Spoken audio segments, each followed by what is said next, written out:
Hi everyone and welcome back. In our Christian life, it's very easy to sometimes be weary, become tired, and draw back from where we should be. And unfortunately, we find ourselves or put ourselves in a place of vulnerability.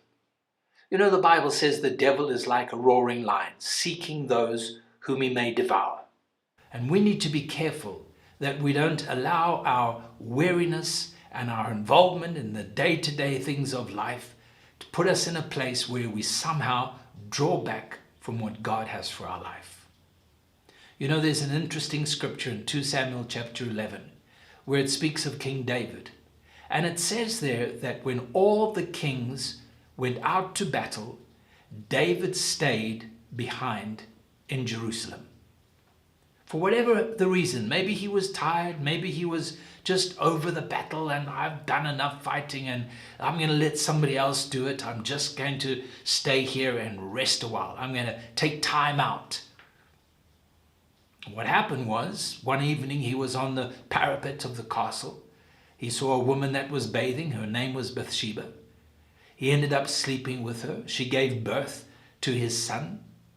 And in the process, David, realizing what had happened, orchestrated for her husband to be killed in battle so he could have her as his wife. It was a terrible situation and something that God had to confront David about later on. And if you read the book of Psalms where David writes of his life during that period, you read how he would be on his pillow at night. He was in tears. He was in such bad state simply because he drew back from the battle. Paul the Apostle says in Ephesians chapter 6 that having done all, we need to stand.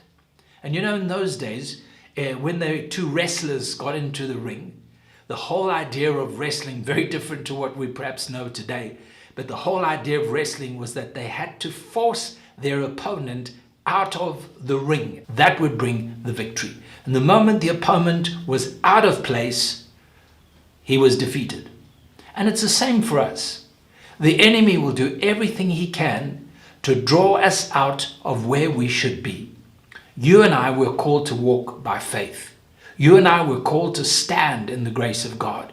You and I were called to take up our cross, deny ourselves, and to follow Jesus. That's where we need to be. Let's not be foolish. Let's not draw back, but let's stay in that place where God has access to our hearts. For there we will grow and change and become like him.